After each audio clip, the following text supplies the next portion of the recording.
Dear student, this is Professor Vishal Gupta, and our today's topic is over here social responsibility of business towards owners.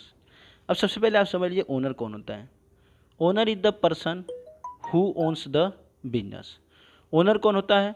Owner वह person होता है जो business को own करता है, मतलब जो अपना कैपिटल बिजनेस के अंदर लगाता है, उसको हम क्या बोलते हैं? ओनर बोलते हैं. And they are responsible for profit as well as loss of the company. Company को चाहे प्रॉफिट हो चाहे लॉस हो, वो उसके लिए रिस्पॉन्सिबल होंगे.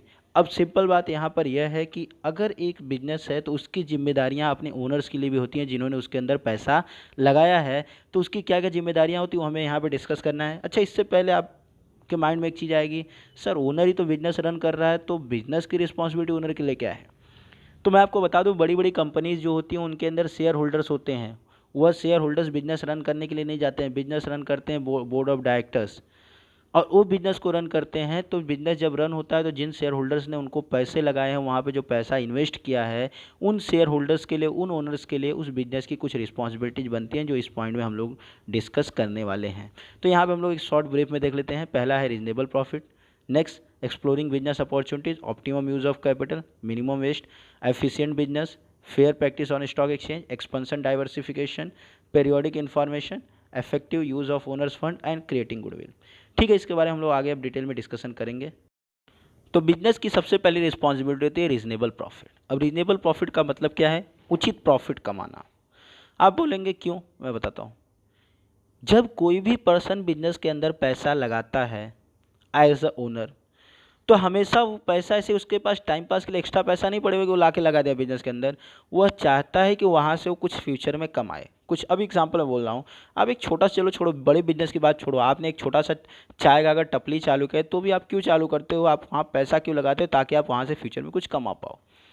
उसी तरीके से हर एक बिजनेस के अंदर जब कोई भी ओनर उसके अंदर पैसा लगाता है, तो वह हमेशा यही सोच के लगाता है कि बिजनेस प्रॉफिट अर्न करेगा. और प्रॉफिट अर्न करने के दो फायदे होते हैं. सबसे पहला फ़ायदा कि बिजनेस आगे क्या होगा? एक्सपंड होगा. याद रखिए, कभी भी बिजनेस के सर्वाइवल के लिए प्रॉफिट होना बहुत ही ज़रूरी. जैसे आपको ज़िंदा रहने के लिए खाना ज़रूरी, उसी तरीके से बिजनेस को सर्वाइव करने के लिए, ज़िंदा रहने के लिए बिजनेस में प्रॉफिट होना ज़रूरी है. अदरवाइज़ कभी भी लॉस मेकिंग बिजनेस लंबे समय तक नहीं चल सकता है. तो पहला, उसके सर्वाइवल को बनाए रखने के लिए बिजनेस को प्रॉफिट होना ज़रूरी है. और दूसरा, उसकी फाइनेंशियल स्टेबिलिटी बनी रहे, मतलब पैसे वाइज उसका हालात ठीक रहे, इसलिए बिजनेस को प्रॉफिट कमाना बहुत ही ज़रूरी है. अदरवाइज ओनर ने पैसा तो लगा दिया लेकिन बिजनेस 2 साल के बाद क्या हो जाएगा? बंद हो जाएगा. नुकसान किसका होगा? ओनर का. तो ऑलवेज रिमेंबर दैट कि कभी भी बिजनेस जब चलता है, चालू होता है, तो उसको अपने ओनर्स के लिए कुछ प्रॉफिट कमाना चाहिए, ताकि बिजनेस भी चलता रहे, बिजनेस की फाइनेंशियल स्टेबिलिटी भी बनी रहे, और प्लस उस प्रॉफिट का थोड़ा हिस्सा ओनर को भी मिलता रहे, जिससे कि ओनर के भी घर बार चलते रहें, बिजनेस भी चलता रहे और बिजनेस आगे एक्सपेंड भी होता रहे. Next one is here exploring business opportunities. देखिए, अपॉर्चुनिटी मतलब मौका. देखिए, बिजनेस के अंदर बार बार मौका नहीं आता है कमाने का. जैसे ही कोई भी अपॉर्चुनिटी मिले, यू शुड ग्रैब दैट. मतलब आपको अपॉर्चुनिटी ले लेनी है, खींच लेनी है. अब ये अपॉर्चुनिटीज़ क्या हो सकती हैं? दो चीज़ें आपकी हो सकती है बिजनेस के अंदर अपॉर्चुनिटीज़. पहला आपका एक्सपेंशन और दूसरा आपका डाइवर्सिफिकेशन. तो अब एक्सपेंशन और डाइवर्सिफिकेशन बहुत सारे लोग सेम समझ लेते हैं, दोनों में फ़र्क है. मैं बताता हूँ क्या फ़र्क है. एक्सपेंशन का मतलब सेम फील्ड में अपना बिजनेस बढ़ाना, और डाइवर्सिफिकेशन मतलब अलग अलग फील्ड अप्लाई करना. जैसे मैं एक सिंपल एग्जांपल देता हूँ. मान लीजिए एग्जांपल के तौर पे Johnson shop, baby shop. Johnson baby shop पहले 1 लाख शॉप बेचता था, अभी 2 लाख, 3 लाख, 4 लाख, 5 लाख, 6 लाख, 10 लाख शॉप बेच रहा है. जो भी बेच रहा है, यह उसका एक्सपेंशन होगा, क्योंकि सेम फील्ड में अपना बिजनेस बढ़ा रहा है. डाइवर्सिफिकेशन का मतलब अभी उसने, जॉनसन ने बेबी शॉप के साथ बेबी ऑयल भी चालू कर दिया, बेबी क्रीम भी चालू कर दिया, या ये सब चीज़ें जो अलग अलग चीज़ें चालू कर दी, इसको बोलते हैं डाइवर्सिफिकेशन. इससे क्या होता है? बिजनेस को प्रॉफिट बढ़ता है, दोनों से, एक्सपेंशन से भी और डाइवर्सिफिकेशन से भी. याद रखिए, तो कभी भी बिजनेस की जिम्मेदारी अपने ओनर के लिए होती है कि वो बिजनेस को उतने पे ही पकड़ के ना बैठे, बल्कि उसको एक्सपेंड करे और हो सके तो डाइवर्सिफाई करे. मैं और एक एग्जांपल आपको एक्सपेंशन और डाइवर्सिफिकेशन का देता हूँ. जैसे मान लीजिए एक बिजनेसमैन है, एक सिंपल, मैं आपके लोकल एरिया की बात कर रहा हूँ, एक समोसे वाला रोज़ 100 समोसा बना के बेचता है, और अब उसने अपना बिजनेस थोड़ा बढ़ाया, अभी 200 400 समोसा बना के बेच रहा है. तो इसको बोलते हैं एक्सपेंशन. एक्सपेंशन मतलब सेम फील्ड में बढ़ाना. डाइवर्सिफिकेशन का मतलब वह समोसे के साथ अब वड़ा भी बनाने लगा, चाइनीज़ भेल भी बनाने लगा, उसके अलावा उसने कुछ और एक्स्ट्रा बिजनेस करना स्टार्ट करे, that is what diversification.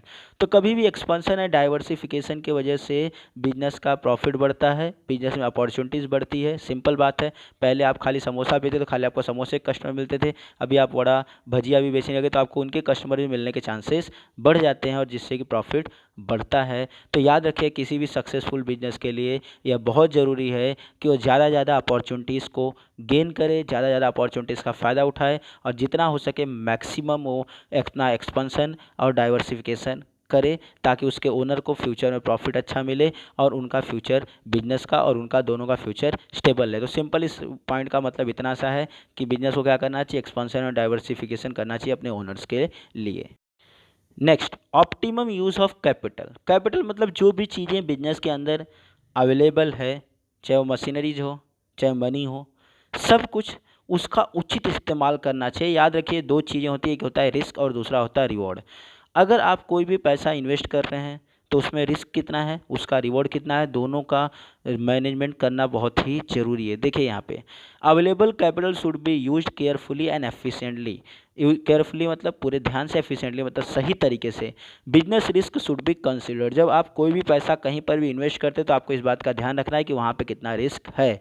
Management should give attention to the safety of the capital. Management को इस बात का ध्यान देना चाहिए कि जो भी कैपिटल उसके अंदर इन्वेस्ट है वो सेफ रहे, उस पर बहुत ज़्यादा रिस्क ना रहे और जितना रिस्क है उस हिसाब से उसको रिवॉर्ड भी मिलना चाहिए, मतलब उतना उसको रिटर्न या उतना उसको प्रॉफिट भी मिलना चाहिए। तो इस पॉइंट का सिंपल सा मतलब यह है कि इस बात का ध्यान देना है कि ओनर्स का जो भी कैपिटल वहाँ पे इन्वेस्टेड है, जो भी पैसा वहाँ पे इन्वेस्टेड है, उनका उचित तरीके से इस्तेमाल करना चाहिए और रिस्क का भी ध्यान देना चाहिए, उनके पैसे का सेफ्टी का ध्यान देना चाहिए, उनके पैसे को ज़्यादा रिस्क नहीं होना चाहिए। देखिए रिस्क तो अवॉइड नहीं करता, रिस्क तो डेफिनेटली रहेगा, बट उस रिस्क को कैसे कम से कम किया जाए और एफिशिएंटली यूज़ किया जाए, उस चीज़ का ध्यान देना बहुत ही ज़रूरी है। तो सिंपल सा इस पॉइंट का मतलब इतना सा है कि ओनर्स का जो भी कैपिटल वहाँ पे इन्वेस्ट है उसके रिस्क को ध्यान देना है, बहुत ज़्यादा रिस्क होना नहीं चाहिए ओनर्स को। Next, minimise wastage. देखिए आपको प्रॉफिट बढ़ाने का दो तरीका, पहला आप प्रोडक्ट का प्राइस बढ़ा दो, दूसरा आप वेस्टेज कम कर दो। देखिए अगर आपने प्रोडक्ट का प्राइस बढ़ाया तो आपके कस्टमर कम हो जाएंगे, जो कि बहुत डिफिकल्ट टास्क है। प्रॉफिट कमाने के लिए प्राइस बढ़ाना that is wrong method, customer आपको छोड़ के कोई सब्सटीट्यूट ढूंढ लेगा। बट आपके हाथ में जो एक चीज़ है वो है वेस्टेज कम करना। वेस्टेज मतलब जो फालतू वेस्ट होता है वो अगर आप कम कर देंगे तो आपका प्रॉफिट अपने आप बढ़ जाएगा, क्योंकि वेस्टेज कम होने की वजह से आपका कॉस्ट कम हो जाएगा ना। मैं एक सिंपल बात कर रहा हूँ, अभी समझो आप बिरयानी बनाते हैं, आप उसके अंदर राइस डालते हैं, राइस से बिरयानी आप बनाते हैं। अब उसका प्रॉफिट उस पर कमाने का दो तरीका, एक राइस प्लेट का भाव बढ़ा दो जो कि बहुत डिफिकल्ट है, या फिर समझो आप वो जो राइस इधर उधर जो गिर जाता था, जो फेंक देते थे, जो ख़राब हो जाता था, अब वो वेस्टेज आप कम कर दो। या जो रात को जो शाम को बच जाता था आप फेंक देते, तो उतना ही बनाओ जितनी ज़रूरत है, वेस्टेज कम कर दो। अपने आप आपको पर प्लेट कॉस्ट कम गिरेगा और जब पर प्लेट कॉस्ट कम गिरेगा तो प्रॉफिट आपका अपने आप बढ़ जाएगा। तो सेम यहाँ पे भी आपको वही करना है, मिनिमाइज वेस्टेज करना है। अब किन किन चीज़ का वेस्टेज कम करना है, देखिए टाइम। अगर समझो आपकी कंपनी में बहुत ज़्यादा वर्कर टाइम पास करते हैं तो सिंपल सी बात है आपको वेस्टेज ज़्यादा होता है टाइम का, प्रॉफिट कम होगा। मनी, पैसा अननेसेसरी इधर उधर खर्चे होते हैं, वेस्टेज होता है पैसे का, तो प्रॉफिट अपने आप कम होगा। मैन पावर, आपके पास मैन तो हैं, लोग तो हैं काम करने वाले, लेकिन उनको प्रॉपर आप काम नहीं करवाते हैं, वो लोग बैठ के टाइम पास करते हैं, तो वापस से आपका वेस्टेज हो रहा है, आदमी लोग का वेस्टेज हो रहा है, मैन पावर का वेस्टेज हो रहा है, आपका प्रॉफिट क्या होगा, कम होगा। तो आपको प्रॉफिट बढ़ाने के लिए क्या करना है, अपने वेस्टेज को मिनिमाइज़ करना चाहिए और वेस्टेज को आप मिनिमाइज़ करेंगे तो अपने आप आपका प्रॉफिट बढ़ जाएगा। वेस्टेज में कौन कौन सी चीज़ें ज़्यादातर वेस्टेज होती हैं, आपका टाइम, आपका मनी और आपका मैन पावर। तो इन तीनों चीज़ों का आपको ध्यान रखना है कि जितना हो सके कम से कम आप वेस्टेज करें, ताकि आपका प्रॉफिट ज़्यादा होना चाहिए। तो इस टॉपिक का सिंपल सा मतलब यह है कि आपको मैन, मनी और टाइम, तीनों को वेस्टेज को रोकना है, और जब तीनों का वेस्टेज आप रोकेंगे तो कॉस्ट कम गिरेगा, कॉस्ट कम गिरेगा तो अपने आप आपका प्रॉफिट बढ़ जाए। Next one is here efficient business. It is also similar two point number 3, optimum use of resources था, उसी से काफ़ी हद तक मिलता जुलता पॉइंट है। एफिशिएंट बिजनेस का मतलब सिंपल है, वापस से वही चीज़, आपको सारे रिसोर्स का सही तरीके से उचित इस्तेमाल करना चाहिए। आप देख सकते हैं यहाँ पे scarce resources should be used eight optimum level. Scarce मतलब जिन रिसोर्स की आपके पास कमी है उसको आपको ऑप्टिमम लेवल मतलब उचित तरीके से इस्तेमाल करना चाहिए। Efficient use of resources will increase the profitability and productivity. Simple है, एफिशिएंट यूज़ करेंगे तो आपका प्रॉफिट बढ़ेगा, प्रोडक्टिविटी बढ़ेगा और आपका बिजनेस एफिशिएंटली काम करे। एफिशिएंटली होता है अच्छी तरह। देखिए एफिशिएंसी का मतलब सिंपल नीचे आपको दिखा हुआ डायग्राम में, क्वालिटी बढ़ेगी, स्पीड बढ़ेगी और ऑटोमेटिकली एफिशिएंसी बढ़ेगी और आपका कॉस्ट क्या होगा, कम गिरेगा। मतलब सिंपल बात है, आप सारी चीज़ों का इस्तेमाल एकदम सही तरीके से करेंगे। जो भी रिसोर्स है, चाहे आपका मनी हो, मैन हो, टाइम हो, सब चीज़ों का उचित इस्तेमाल करेंगे। आपकी क्वालिटी अच्छी आएगी, स्पीड अच्छा आएगा, एफिशिएंसी अच्छी आएगी, कॉस्ट कम गिरेगा, तो अपने आप आपका प्रॉफिट ज़्यादा होगा। Next point, next fair practices on stock exchange. Fair practice में तो सही तरीके से ईमानदारी से काम करना on stock exchange. Stock exchange क्या होता है, जहाँ पे कंपनी के शेयर्स खरीदे और बेचे जाते हैं उसको हम बोलते हैं स्टॉक एक्सचेंज। शेयर मतलब हिस्सेदारी, खरीदे और बेचे जाते हैं उसको हम बोलते हैं स्टॉक एक्सचेंज। देखिए आपका रोज़ आपने नाम सुना होगा Sensex, BSc, NSC, Bombay stock exchange, national stock exchange, जहाँ से लोग शेयर्स खरीदते और बेचते हैं और हर एक शेयर का अपना अपना प्राइस, अपना अपना रेट होता है। देखिए कभी भी कंपनी को कोई भी गलत तरीके से वहाँ पे ट्रेड नहीं करना है। कभी कभी क्या होता है कि कंपनी के जो डायरेक्टर्स वगैरह हैं वो गलत इन्फॉर्मेशन मार्केट के अंदर पास आउट कर दे। जैसे एग्जांपल, कोई ऐसा इन्फॉर्मेशन पास कर दे कि इस कंपनी को बहुत बड़ा हज़ारों करोड़ का ऑर्डर मिल गया, अपने आप मार्केट के अंदर शेयर का भाव क्या हो जाएगा, ऊपर चला जाएगा। और ऊपर चला जाएगा, लोग शेयर खरीद लेंगे, अरे भाई कंपनी को इतना थाउजेंड्स करोड़ का ऑर्डर मिला है तो कंपनी को प्रॉफिट ज़्यादा होगा, यह जान के लोग शेयर खरीद लेंगे और बाद में पता चला ऐसा कोई ऑर्डर नहीं था। जिन लोगों ने शेयर खरीदा वो बेचारे बर्बाद हो जाएंगे, क्योंकि शेयर्स अगले दिन ही मार्केट में नीचे वापस आ जाएगा। तो सिंपल सी बात आपकी यहाँ पर इतनी सी है कि आपको एक बात का ध्यान देना है कि आपको किसी भी तरीके का गलत प्रैक्टिस स्टॉक एक्सचेंज के ऊपर नहीं करना है। इनसाइडर ट्रेडिंग नहीं करनी है। इनसाइडर ट्रेडिंग का मतलब क्या होता है मैं आपको बताता हूँ। इनसाइडर ट्रेडिंग का मतलब जैसे भी बोर्ड ऑफ डायरेक्टर्स वगैरह जो होते हैं उनके पास कंपनी की बहुत सारी सीक्रेट इन्फॉर्मेशंस हुआ करती है। बोर्ड ऑफ डायरेक्टर्स के पास कंपनी की बहुत सारी सीक्रेट इन्फॉर्मेशंस हुआ करती हैं और वह उन सीक्रेट इन्फॉर्मेशन का इस्तेमाल खुद के फ़ायदे के लिए नहीं करनी चाहिए। जैसे एग्जांपल मैं बताता हूँ, अभी समझो बोर्ड ऑफ डायरेक्टर्स को पता है कि कल कंपनी को बड़ा ऑर्डर मिलने वाला है जिसकी वजह से कंपनी का प्रॉफिट इस साल में बहुत बढ़ने वाला है, या कल कंपनी में कोई डिजास्टर होने वाला है जिसकी वजह से कंपनी का प्रॉफिट बहुत कम होने वाला है, तो वह खबर अपने आपस में किसी अपने रिलेटिव को उन्होंने दे दिया, भाई ये कंपनी का शेयर खरीद ले, कंपनी का शेयर बेच दे। ऐसा नहीं होना चाहिए, क्योंकि बाकी जो शेयर होल्डर्स हैं उसकी वजह से उनका बहुत ज़्यादा नुकसान होगा। All sorts of unfair practices related to stock exchange like insider trading, provide wrong and secret information, etc. should be avoided। Stock exchange पे हर तरीके का गलत ट्रेडिंग, जैसे आपका इनसाइडर ट्रेडिंग हो गया, गलत इन्फॉर्मेशन प्रोवाइड करना, सीक्रेट इन्फॉर्मेशन प्रोवाइड करना शुड बी अवॉइडेड। इस टाइप की चीज़ों को आपको क्या करना चाहिए, अवॉइड करना चाहिए। Share prices are artificially increased और decrease which will lead to loss to the common investors. अगर आप आर्टिफिशियली शेयर्स का प्राइस इंक्रीज़ या डिक्रीज़ करते हैं, आर्टिफिशियल का मतलब मैं वापस बोल दूं, झूठ मूठ का बताना कि भाई हमारे यहाँ कंपनी को इतना बड़ा ऑर्डर मिल गया है, या झूठ मूठ का बताना भाई हमारी कंपनी कल लॉस में जाने वाली है, ऐसा कुछ जानबूझ के करने की वजह से मार्केट के अंदर अपने आप शेयर का भाव ऊपर या नीचे चला जाता है, जो कि आर्टिफिशियल होता है, वो एक्चुअल नहीं होता है। और ऐसे की वजह से अगर समझो आपने झूठ मूठ का बोल दिया कि भाई हमारी कंपनी को 1,000 करोड़ का कल ऑर्डर मिलने वाला है, कंपनी का शेयर का भाव अपने आप ऊपर चला जाएगा और जो शेयर होल्डर शेयर खरीद लेंगे वह बेचारे फंस जाएंगे। रीज़न इधर क्योंकि आपको एक्चुअल में उतना कोई ऑर्डर मिला नहीं है। तो सिंपल बात है कि उनका बैठे बिठाए हज़ारों लाखों रुपए का नुकसान हो सकता है। तो इस तरीके से आपकी वजह से, आपके गलत इन्फॉर्मेशन पास करने की वजह से, आर्टिफिशियली शेयर का प्राइस बढ़ाने या घटाने की वजह से मार्केट के अंदर कॉमन इन्वेस्टर्स को बहुत बड़ा लॉस हो सकता है। आप नीचे देख सकते हैं, avoid fraud and scam in stock exchange. Scam मतलब घोटाला। किसी भी तरीके का फ्रॉड या घोटाला आपको क्या करना है, स्टॉक एक्सचेंज मार्केट में अवॉइड करना चाहिए। Next, expansion and diversification. Expansion and diversification के बारे में आपको पहले ही बता चुका हूँ। किसी भी बिजनेस को चाहिए कि लगातार अपने बिजनेस का एक्सपेंशन और डाइवर्सिफिकेशन करते रहे, जिससे कि कंपनी को फ्यूचर में ज़्यादा ज़्यादा प्रॉफिट हो और उसकी वजह से इन्वेस्टर्स को भी क्या होगा, फ़ायदा होगा। और अगर कोई भी कंपनी रिसर्च एंड डेवलपमेंट लगातार करेगी तो याद रखिए कि उसको मार्केट के अंदर कंपटीशन फेस करने में आसानी होगी। अगर कोई कंपनी अपना रिसर्च एंड डेवलपमेंट अगर रोक देती है तो कभी भी उसका मार्केट के अंदर प्रोडक्ट ज़्यादा लंबे समय तक नहीं चलेगा। रीज़न मैं आपको बताता हूँ।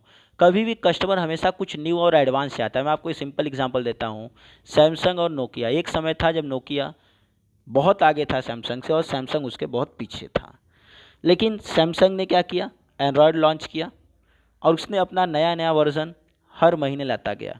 कभी किटकैट, कभी आइसक्रीम, कभी जेली बीन, पता नहीं कौन कौन से अमेजोन के वर्जन एंड्रॉयड के वर्जन वो लाता रहा, और उससे क्या हुआ, सैमसंग बहुत आगे निकल गया और नोकिया आके फंस गया विंडो पे, और वो ज़्यादा रिसर्च एंड डेवलपमेंट नहीं कर पाया, आके विंडोज़ पे फंस गया और वहीं पे वो रुक गया, और ज़्यादा रिसर्च एंड डेवलपमेंट ना कर पाने की वजह से उसका मार्केट वहीं पे क्या हो गया, बंद हो गया, और उसने कंपटीशन फेस नहीं कर पाया। तो याद रखिए, for expansion and diversification business should growing and developing, business should undertake research and development, उसको अपने रिसर्च एंड डेवलपमेंट पे ध्यान देना चाहिए ताकि उसका बिजनेस आगे एक्सपेंड हो और उसका कंपटीशन फेस करने में उसको मदद मिले। एक बार मैं वापस बता दूं, एक्सपेंशन डाइवर्सिफिकेशन का मतलब क्या होता है, एक बहुत छोटे से एग्जांपल के साथ में, जो सेम मैंने पहले बताया है। अगर आप 100 समोसा दिन में बेचते हैं, अभी आप 200-400 समोसा बेचने का, तो ये हो गया एक्सपेंशन। डाइवर्सिफिकेशन का मतलब क्या होता है, आप समोसा बेचते थे, साथ में आप वड़ा पाव भी बेचने लगे, भजिया पाव भी बेचने लगे, ये क्या हो गया, डाइवर्सिफिकेशन। तो याद रखिए, जितना ज़्यादा एक्सपेंशन या डाइवर्सिफिकेशन होगा बिजनेस को, उतना ज़्यादा प्रॉफिट होगा, और उतना ज़्यादा प्रॉफिट होगा उतना ज़्यादा उसको कंपटीशन फेस करने में मदद मिलेगी। Next one is here periodic information. Periodic मतलब समय समय पे इन्फॉर्मेशन मतलब जानकारी देना।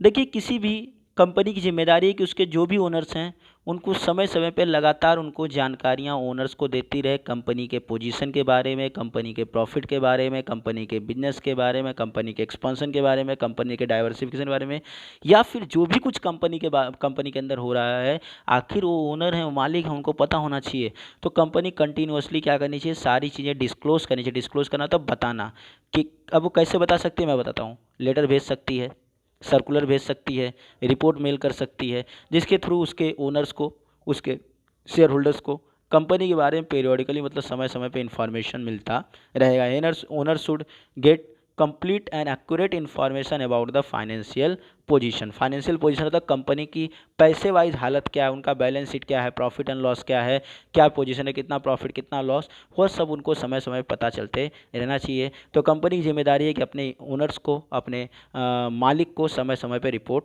करती रहनी चाहिए। Effective use of owners fund. Owners मतलब मालिक, मालिक का जो फंड है उसका इफेक्टिव मतलब सही तरीके से इस्तेमाल करना चाहिए, बेस्ट पॉसिबल मैनर में इस्तेमाल करना चाहिए, मतलब एक भी पैसा इधर उधर वेस्ट होने नहीं देना चाहिए। और एक चीज़ का ध्यान देना है, आपको अपने ओनर का पैसा आप यूज़ कर रहे हैं तो आपको अपने ओनर को रिटर्न भी देना चाहिए। रिटर्न मतलब उनको प्रॉफिट का कुछ हिस्सा उनको समय समय पे देना चाहिए, जिसको हम बोलते हैं डिविडेंड देना। तो हम क्या करने चाहिए, उनको प्रॉफिट का एक हिस्सा समय समय पे देने चाहिए, शॉर्ट टर्म में भी लॉन्ग टर्म में भी। शॉर्ट टर्म में कैसा हो गया, जैसे 6 महीने साल भर में आप उनको डिविडेंड देते रहे। लॉन्ग टर्म में उनको लमसम बोनस शेयर वगैरह इशू करते रहे, लॉन्ग टर्म मतलब लंबे समय में। तो उनको शॉर्ट टर्म लॉन्ग टर्म हर तरीके से आपको रिटर्न देना चाहिए। देखिए, आपको सिंपल, आपको नीचे पिक में आप देखेंगे तो आपको मिल जाएगा, सही पैसे का इस्तेमाल करना। आपका इस पॉइंट का सिंपल सा मतलब यह है कि आपको उनके पैसे को बिल्कुल भी गलत इस्तेमाल नहीं करना है, अपने पर्सनल मैटर के लिए इस्तेमाल नहीं करना है, बिजनेस के लिए सही तरीके से इस्तेमाल करना। और उसके बाद आप देखेंगे तो रिटर्न ऑन इन्वेस्टमेंट दिया हुआ है, और जो भी इन्वेस्टमेंट उन लोगों ने किया है आपके यहाँ, उसके बदले आपको उनको रिटर्न देना है। वह रिटर्न आपका शॉर्ट टर्म भी हो सकता है और लॉन्ग टर्म भी हो सकता है। तो इन शॉर्ट, ओनर को आपको उनका पैसा सही तरीके से इस्तेमाल करना है और उनको सही रिटर्न आपको देना चाहिए। Creating goodwill. तो सोशल रिस्पॉन्सिबिलिटी एक बिजनेस की अपने ओनर के लिए यह भी होती है कि वह बिजनेस मार्केट के अंदर अपना एक अच्छा पब्लिक इमेज बनाए, एक अच्छा रेपुटेशन बनाए। आप बोलेंगे सर ओनर से इसको क्या फ़ायदा, मैं बताता हूँ। कभी भी कोई भी पर्सन किसी चोर कंपनी का मालिक कहलाना पसंद नहीं करे। जैसे कोई भी बाप अपना चोर बेटे का बाप कहलाना पसंद नहीं करता, हर बाप चाहता है कि उसके बेटे का रेपुटेशन मार्केट के अंदर हो, लोग बोले यार देखो उसके पप्पा जा रहे हैं, रेपुटेशन हो।